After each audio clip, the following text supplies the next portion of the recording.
Assalamualaikum warahmatullahi wabarakatuh. Bismillahirrahmanirrahim. Hamdan wa syukran lillah, amma ba'd. Yang saya hormati sahabat-sahabat subscriber, shockbacker, subscribe. Yang mudah-mudahan saya dan sahabat semua selalu dalam lindungan Allah Subhanahu wa taala. Alhamdulillah pada kesempatan malam yang berbahagia ini, berbahagia karena saya sudah berada di Luwung Kramat, Kecamatan Mundu, Cirebon. Saya berada di samping makam dari ayah saya, yaitu abah saya. Jadi saya sekalian nanti ziarah, saya akan cerita sekilas dan nanti saya akan mengijazahkan special edition untuk sahabat-sahabat semua dari abah saya dulu. Jadi ya special edition lah. Saya akan mengijazahkan di samping makam abah saya dan nanti saya akan bincang-bincang dengan Mama Haji Raden Ahmad Kosasi. Beliau adalah salah satu kuncen daripada Pangeran Raja Muhammad yang berada di Luwung Kramat, sahabat. Bisa caprak, kita jangan pernah takut setan belek, setan engklek, wis kepret pepak. Yang penting waras, bergas, beras, barang akas sering keramas. Tuntas. Aduh, caprak wis pengen. Jazakumullah jasa kepada sahabat-sahabat subscribe semua yang sudah mencet abang-abangnya kan. Chat. Ya, mudah-mudahan berkah-berkah. Allahumma salli wa sallim wa barik alaihi wa ala alihi wa sahbihi. Allahumma salli ala Muhammad ya Rabbi salli alaihi wa sallim. Allahumma salli ala Muhammad ya Rabbi salli alaihi wasallim. Rabbi fanfa'na bibarakatihim wahdinal husna bihurmatihim. Rabbi fanfa'na bibarakatihim wahdinal husna bihurmatihim. Salawat istighfar, wis perbaiki suat, bisa jangan caprak wis bengi. Jadi saya sekarang sudah berada di Desa Luwung Kramat, Kecamatan Mundu, Kabupaten Cirebon. Di sini adalah terdapat makam waliullah, yaitu Raja Muhammad. Nah, Raja Muhammad di Luwung Kramat. Beliau adalah wali min auliyaillah. Dan juga nanti saya akan bincang-bincang dengan Bapak Mama Haji Raden Ahmad Kosasi. Dan nanti saya akan menuju ke makam abah saya, di mana beliau adalah seorang praktisi yang luar biasa, yang banyak sekali mengajarkan kepada saya hakikat daripada praktisi, bagaimana menjadi seorang praktisi. Beliau adalah guru yang sangat luar biasa bagi saya. Beliau adalah orang yang tanpa pamrih dan luar biasa perjuangannya untuk menumpas para dukun-dukun santet, sahabat. Jadi sebentar saya akan bincang-bincang dulu dengan Mama Haji Raden Ahmad Kosasi. Assalamualaikum. Waalaikumsalam warahmatullahi wabarakatuh. Sehat Mama Haji? Alhamdulillah sehat, berkah, rahayu, selamat. Gimana, sudah punya cucu? Cucu belum. Nah, ini sahabat anak sudah punya. Juru kunci 4. Siapa Mama Haji? Haji Raden Ahmad Kosasi. Juru kunci di Pangeran Raja Muhammad. Syekh Raja Muhammad Pangeran Luhung. Pangeran Luhung. Beliau siapa itu? Syekh Raja Muhammad adalah cucunya daripada Syekh Sarfidayatullah, ya.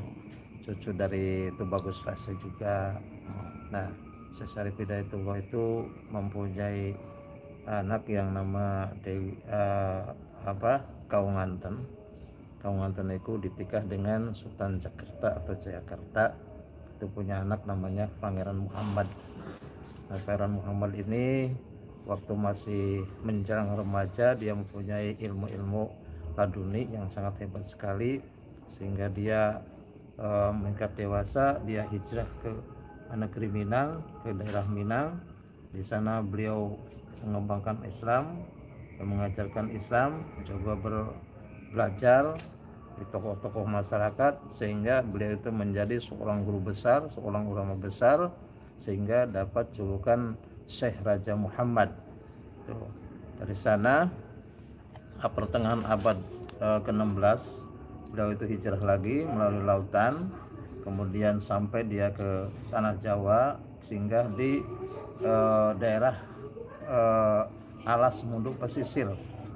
Nah di sana alhamdulillah pesisir, dia singgah di sana dan ketemu dengan di situ ada tempat yaitu Bakti Lobama, yang di situ ada Syekh Brata Kelana.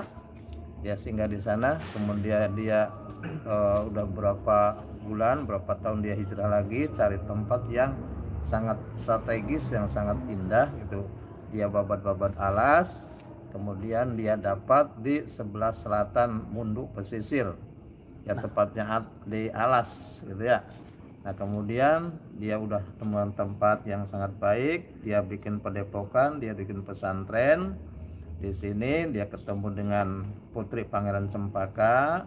Nah dia dekat dengan Ratu Dewi Purbasari namanya, sehingga dia ditikah.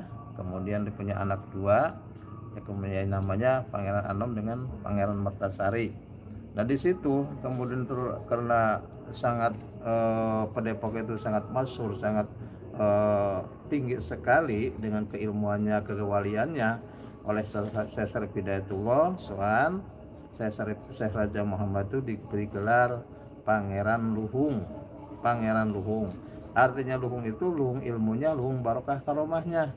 Nah di situ kemudian berkembang oleh para kiai, para habaib, yaitu sesepuh dari buntut pesantren, dari benda ya, dari gedongan, pada kumpul di situs Syekh Raja Muhammad, ternyata merasakan keindahan, merasakan keberkahannya, merasakan kenikmatannya, sehingga para kiai, para habaib menyebutnya kepada Syekh Raja Muhammad itu wali murah atau wali loman. Artinya murah loman barokah karomahnya, bukan murah karena dikasih uang atau apa, enggak ada. Di sini murah karena barokahnya. Nah gini Mama Haji, itu sekilas ya, dia udah menceritakan tentang Pangeran Luhung. Nah saya mau nanya tentang abah saya nih, Mama Haji nih. Nah Bapak Kiai Haji Lukman Hakim, menurut Mama Haji sendiri gimana beliau, ayah saya ini?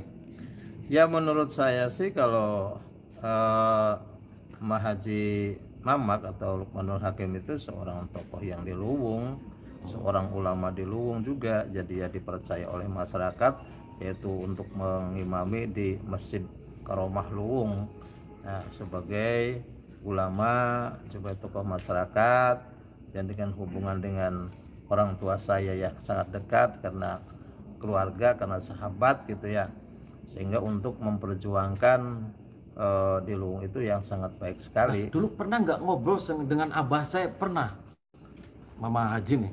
Saya pernah ya, dengan Haji Mamak memang saya itu ya mengalami juga ya, selama saya masih ketemu dengan Haji Mamak ya, tetap saya ngobrol, tetap saya komunikasi untuk dalam kegiatan-kegiatan tentang keagamaan gitu ya, yang ada di Desa Luwung itu. Dulu abah saya emang banyak tamunya ya, Mama Haji?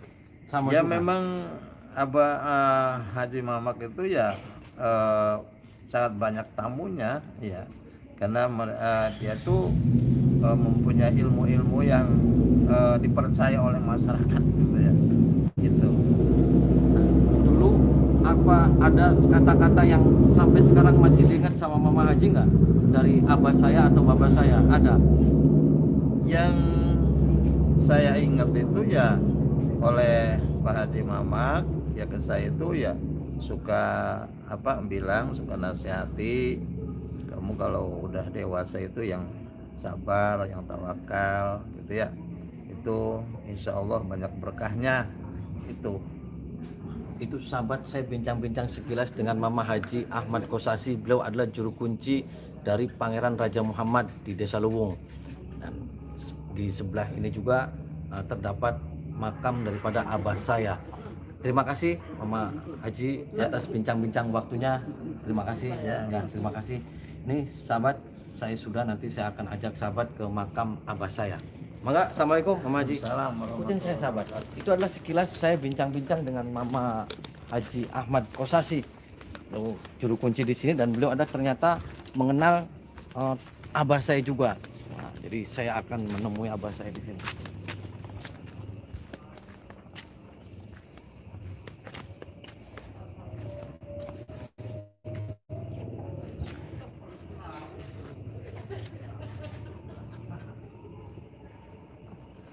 Sahabat, ini adalah makam daripada abah saya, yaitu Bapak Haji Lukmanul Hakim atau yang disebut dengan Haji Mamak bin Kiai Hudori. Kiai Hudori sendiri ini sahabat. Ini Kiai Hudori dan ini adalah nenek saya dari bapak. Ini Kiai Hudori, ini adalah nenek saya, berarti ini kakek, ini abah saya. Jadi ini Haji Lukman Hakim bin Kiai Hudori bin Kiai Jamhur bin Kiai Arif bin Tubagus Muhyiddin bin Tubagus Zainal Asikin. Jadi bin sampai ke Sultan Maulana Hasanuddin Banten. Jadi begini sahabat, saya dulu pernah ngelihat abah saya itu malam itu saya habis pulang dari pesantren 3 hari. 3 hari itu beliau belum tidur. Waktu itu saya habis main lah, kan pulang nih pesantren kan main dolan. Jam 3 malam saya pulang. Ternyata rumah sudah dikunci dan saya gedor-gedor, yang membuka adalah ibu saya. Ketika ibu saya membangunkan saya ngintip di penasaran nih kamar ya. Orang tua saya ngintip dari maklum anak badeg lah, ngintip saya dari pintu ngintip.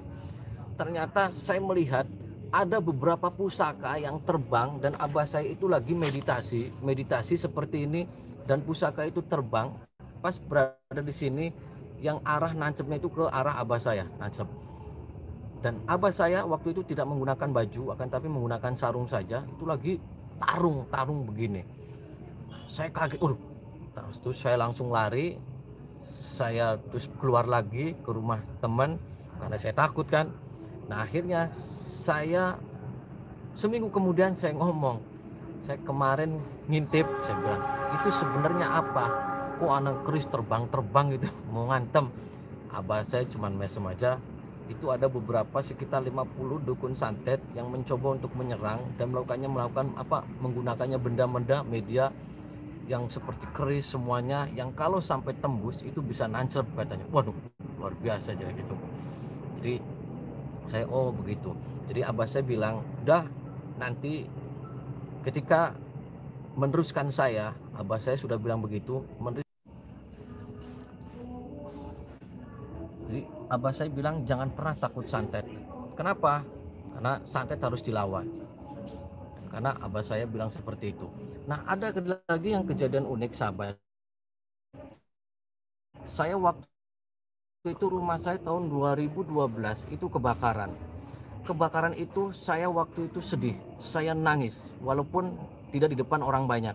Ketika orang banyak sudah pada datang, saya nangis di ruangan sendirian yang atapnya tidak roboh karena semua ada dak tangga yang di bawah itu tidak kebakaran. Saya menangis dan saya sedih karena semua harta benda semua ludes terbakar api. Nah, saya tidur 3:30 waktu itu di bawah di kursi. Ketika tidur, abah saya beliau ini adalah datang dalam mimpi saya. Abah saya datang menggunakan jubah hitam dan semua serba hitam dan ngomong ke saya, sini, kamu nanti akan saya kasih air ini untuk minum. Nanti setelah diminum sini saya akan pegang mata kamu. Kalau nggak saya pegang mata kamu nanti akan bahaya. Dalam mimpi abah saya datang pas malam setelah kebakaran. Waktu itu saya dikasih air sama abah saya, itu saya minum air itu. Setelah minum, udah kamu jangan sedih, jangan pernah sedih, ini semua harta dari Allah, ini kebakaran adalah ujian dari Allah. Kamu tidak punya uang kan, nanti ketika bangun tidur kamu coba ambil atau buka bantal kamu dan ambil itu uang untuk melakukan renovasi. Jadi waktu itu abah saya bilang, udah nanti kamu bangun tidur ambil uang di bawah bantal. Ternyata ketika saya bangun saya kaget, ternyata saya menemukan tumpukan uang. Saya hitung itu sekitar 25 juta. Dan luar biasa, saya baru seumur hidup ketika mimpi abah saya datang itu ambil uang 25 juta di bawah bantal, dan ternyata ada. Dan waktu itu saya langsung belanja material semuanya, dan saya merasa merasa pede lagi lah, karena lumayan dengan uang 25 juta. Uang dari mana saya kaget. Waktu itu saya takutnya uang itu uang godong. Saya belanja kan, ternyata orang yang dibelanjakan sama saya tidak ada yang komplain. Berarti kan uang benar. Waduh, sana anak baik.